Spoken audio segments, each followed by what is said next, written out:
Emails, emails, and even more emails. Will it ever stop? Well, in today's video, I want to show you how to reach inbox zero right here in Gmail, and we're going to use the assistance of SaneBox. Hello, everyone. Scott Friesen here at Simpletivity, helping you to get more done and enjoy less stress. And there's a good chance that you are receiving more email today than you ever have in the rest of your life. And that's a problem, because if we spend more and more time here within our inbox dealing with email, that means less time on our most important tasks.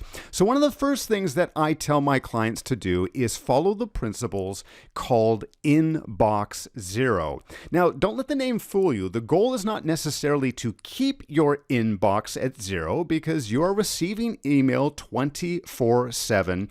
But what we want to be able to do is follow the principles in inbox zero, which essentially says that every time that you touch an email, every time you open something here in your inbox, you want to make a very important decision. Do you need to reply to it? Well, then go ahead and reply to it. But otherwise, what we don't want to do is just get into the habit of going to the next one and the next one. And even after we've applied to a certain email, we don't want to leave it here within our inbox. We want to reserve our inbox for new messages only. And that's where SaneBox comes into play.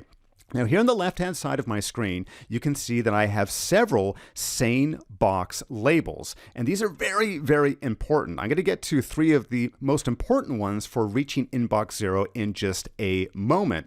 What SaneBox does, though, which is so much better and so much more flexible than just the filters here within Gmail, is that it involves artificial intelligence. So it starts to learn your behavior. It starts to learn which senders, which emails deserve your attention and should appear in your inbox, and which ones can go to something like a Sane Later file or a Sane Newsletter file, or even Black Hole, which is probably my favorite. And I'm going to show you why in just a moment.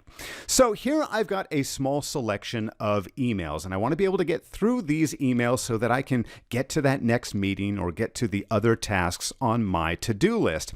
But there's a problem. There's a couple of things here that I've actually said that I wanted to unsubscribe from. In fact, I even went as far as hitting the unsubscribe button in some of these emails in the past, and yet they're still sending me information, and that's clogging up my inbox. And I'm sure you can relate with this. Either you've gone out of your way and you've hit that unsubscribe link, or unfortunately, someone may have sold your email address to someone else, and now you're receiving spam or other junk email. Well, Sane Black Hole, if you drag your messages into Sane Black Hole, what's going to happen is that it's going to remember that email address. It's going to remember that sender, and it is never, ever going to have that message appear here within your inbox. So even though you may have gone through the correct channels of hitting unsubscribe, if you put something in Sane Black Hole, it's never, ever going to appear here in your inbox. So a very valuable tool. Now, the other great concept when it comes to using inbox zero is pushing messages into a later place, somewhere where you can maybe spend a little more time on that message, or maybe something that's not terribly urgent in the moment.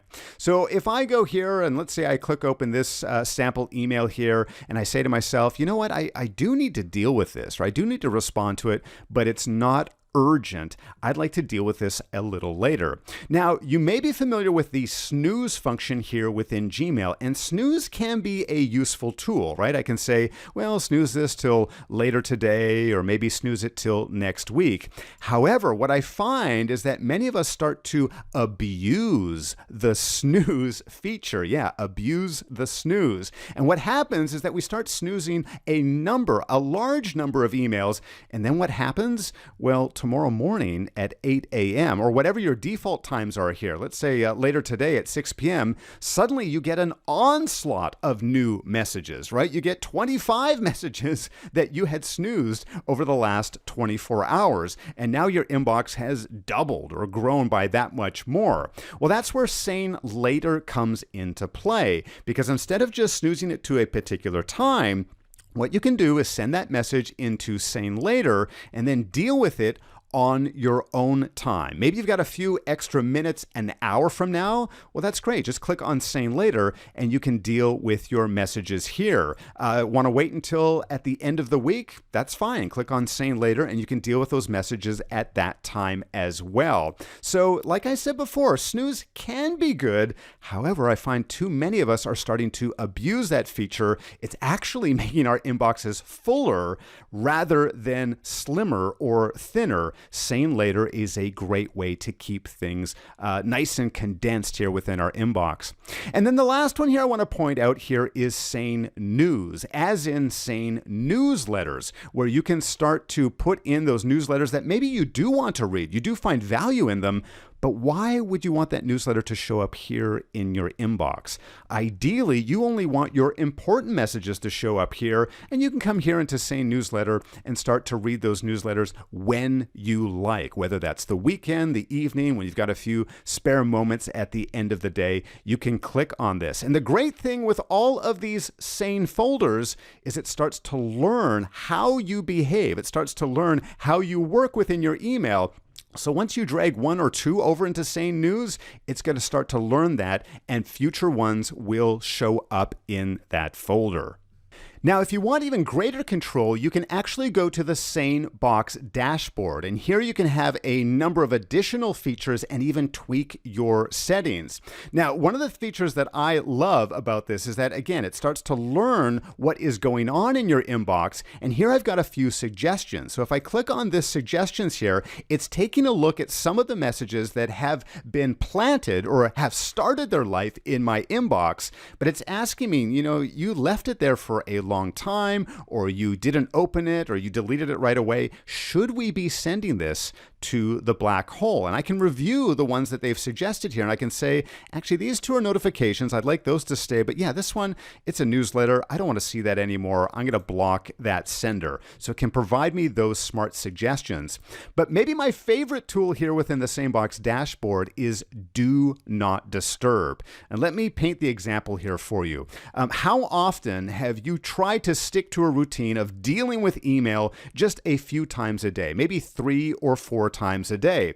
However, there should never be a restriction on when you send new messages. So when you come into your inbox, you're trying to just send that quick message, but then you get lost with all of those other messages which are in front of you.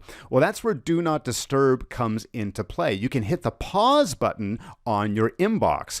So if I hit schedule here, I can toggle and choose at what time I would like to pause my inbox. I could say just once, and maybe I just want to pause it for the coming hour, or maybe I'd like it to make a regular occurrence of this, and maybe every weekday in the evenings from 6 p.m. till 8 a.m. the next morning, I don't want to see any new email. I want to spend that time for myself or for my family or for other activities. So you can either set it recurring or just a one-off. Now, this isn't going to prevent emails from you receiving new emails, and the sender, the person who's sending you information, isn't going to receive any special message or anything that's going to bounce back. All it's going to do is going to hold your email until that Do Not Disturb time expires. Now, if you'd like to send a message, you can do so. Here's an example down below so that people who do send you emails during that time can get a simple message just letting them know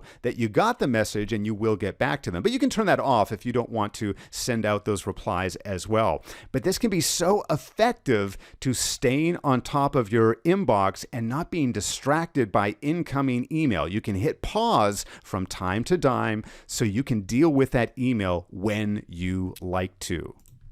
Now, if you'd like to try SaneBox for yourself and receive a $25 credit, just go to sanebox.com/simpletivity.